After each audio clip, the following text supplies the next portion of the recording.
Au nom du Père et du Fils et du Saint-Esprit. Amen. Que la paix et la joie du Christ ressuscité soient toujours avec nous tous. Chers amis, je vous salue encore une fois au nom de Jésus. Je viens pour vous aider à chanter le chant de joie. Nous devons chanter à Dieu qui nous a créés à son image. Nous devons glorifier son nom parce que tout ce qu'il a fait pour nous, il l'a fait gratuitement. Remercions-lui tous les jours à l'aide des chants, à l'aide des harpes, chantons le nom du Seigneur. Chers amis, vous êtes toujours avec moi, Marie-Louise Momanalongo. Et aujourd'hui, nous allons continuer avec l'évangile selon Saint Matthieu, chapitre 24. Nous allons continuer avec le verset 16.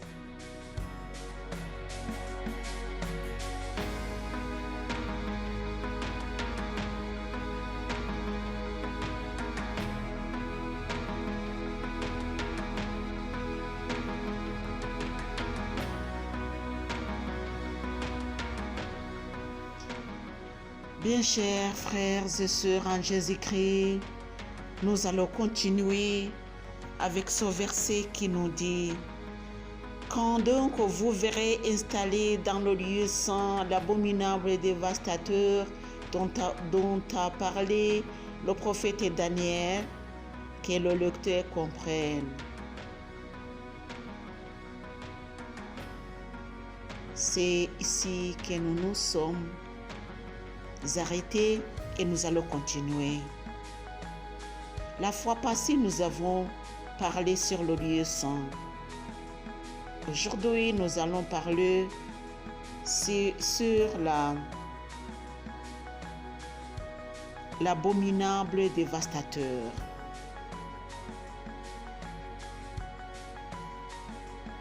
C'est quoi l'abominable dévastateur?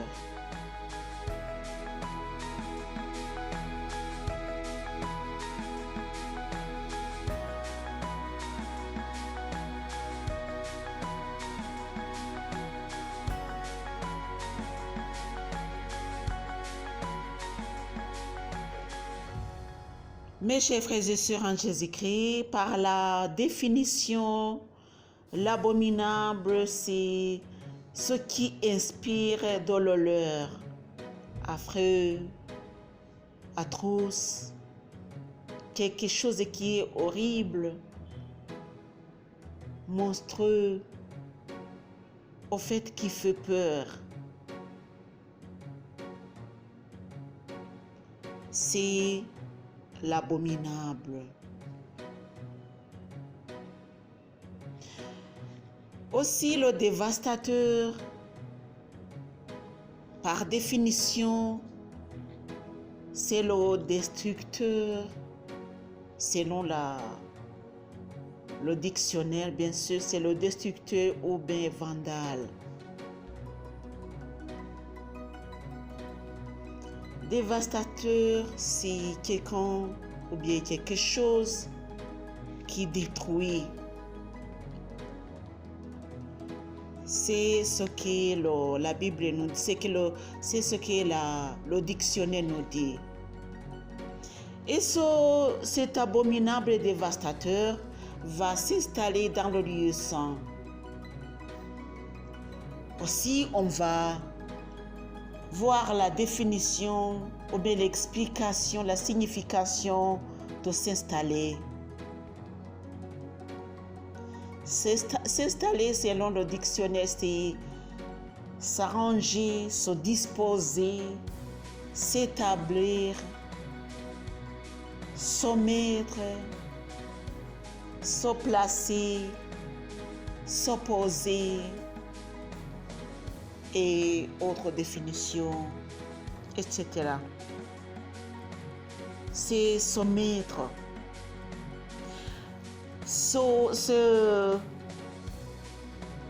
Cet abominable dévastateur va se mettre dans le lieu saint.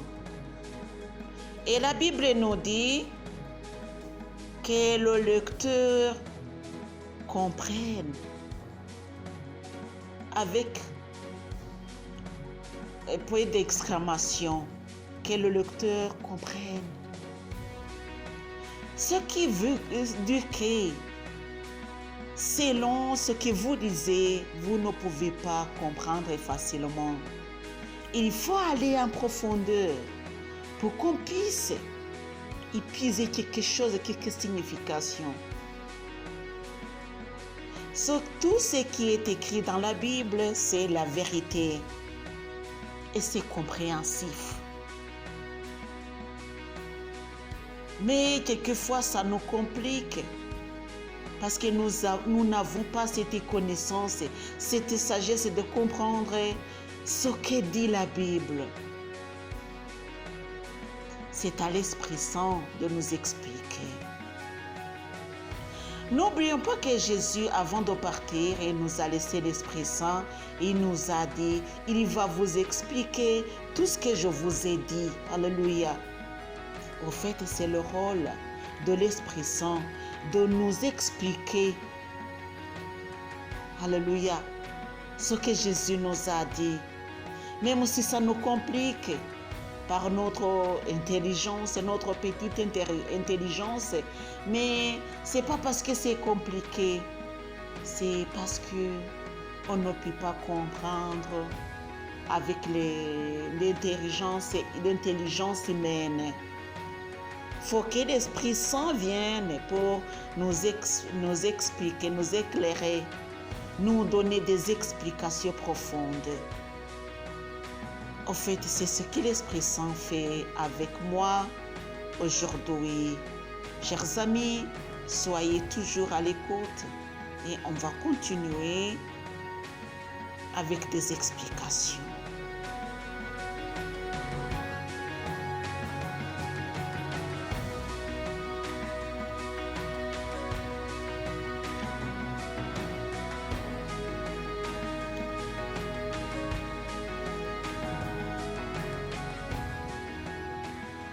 Seigneur Jésus, tu es vivant, en toi la joie éternelle.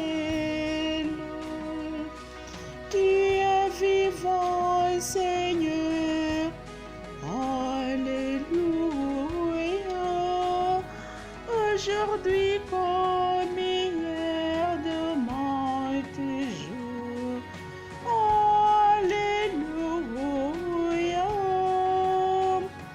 Seigneur Jésus, tu es vivant, en toi la joie éternelle.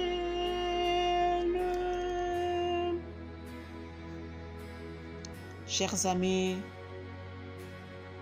nous allons continuer à voir ce que c'est l'abominable dévastateur.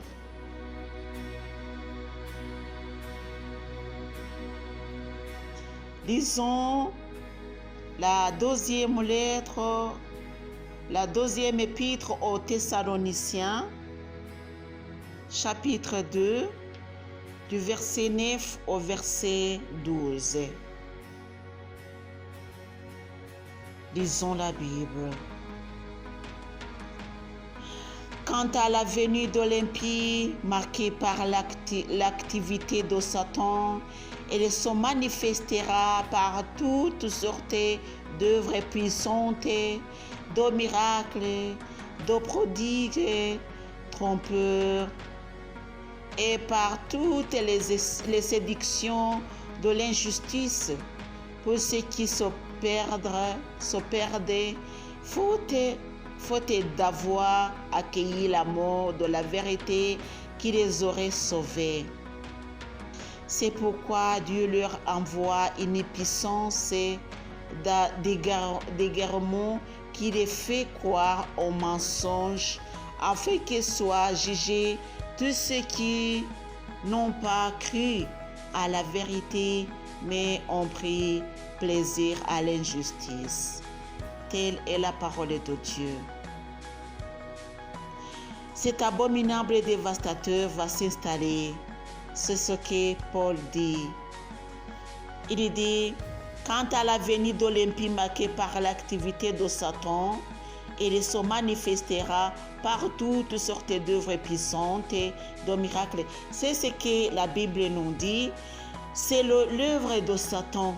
C'est quelque chose de malheur. C'est quelque chose de mal qui viendra, qui se mettra en place en lieu saint. Nous avons vu le lieu saint. Alléluia. Et nous allons voir comment cet abominable et dévastateur va se mettre dans le lieu saint.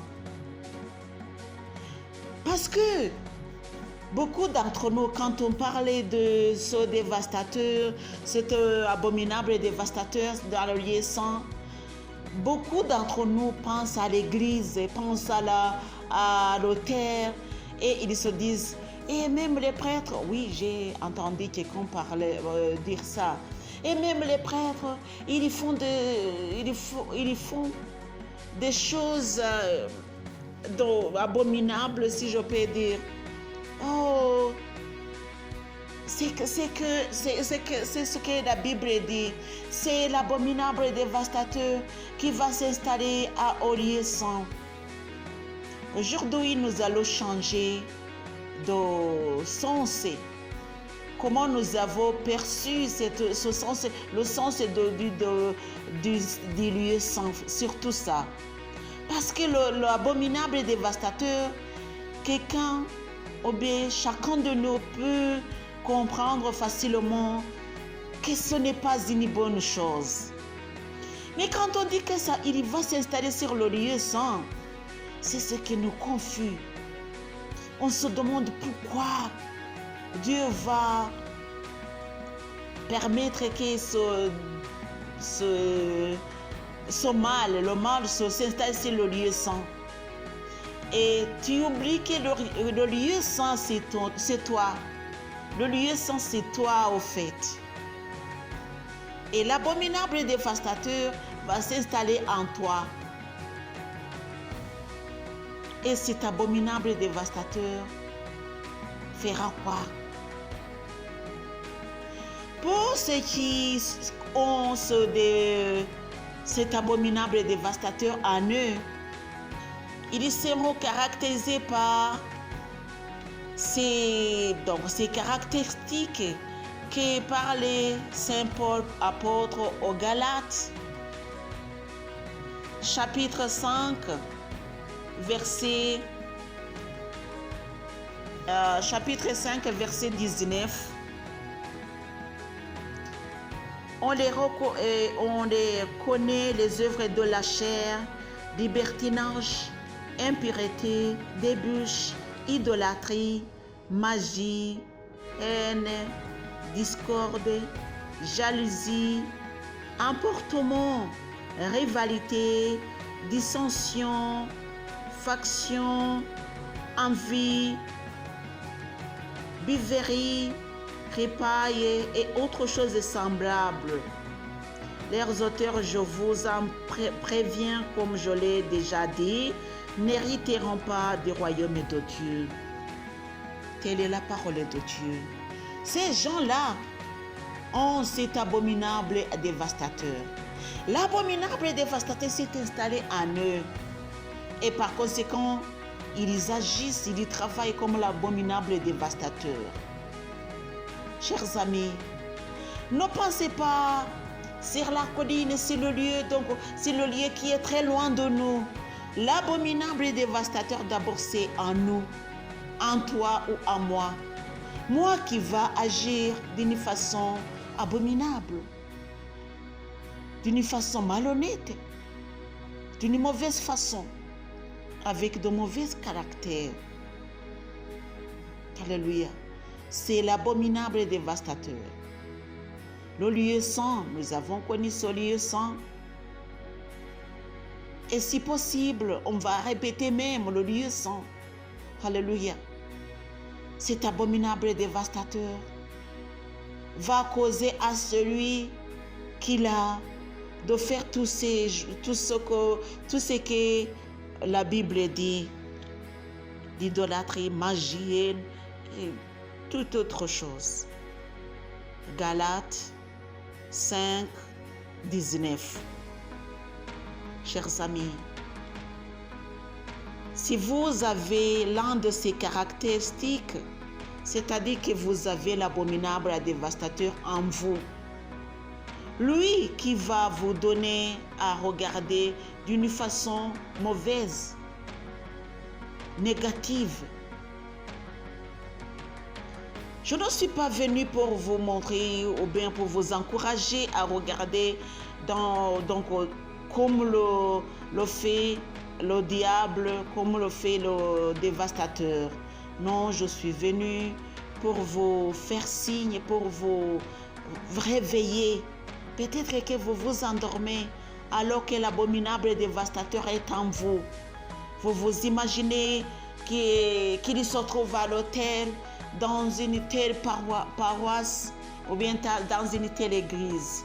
Mais aujourd'hui, vous avez, alléluia, vous avez redonné ou bien vous avez regagné vous-même, alléluia, pour voir là où l'abominable et dévastateur vous amène, là où il vous montre, là où il veut vous amener. Chers amis, ne soyez pas esclaves de l'abominable et dévastateur. Que Dieu vous bénisse. Au nom du Père et du Fils et du Saint-Esprit. Amen.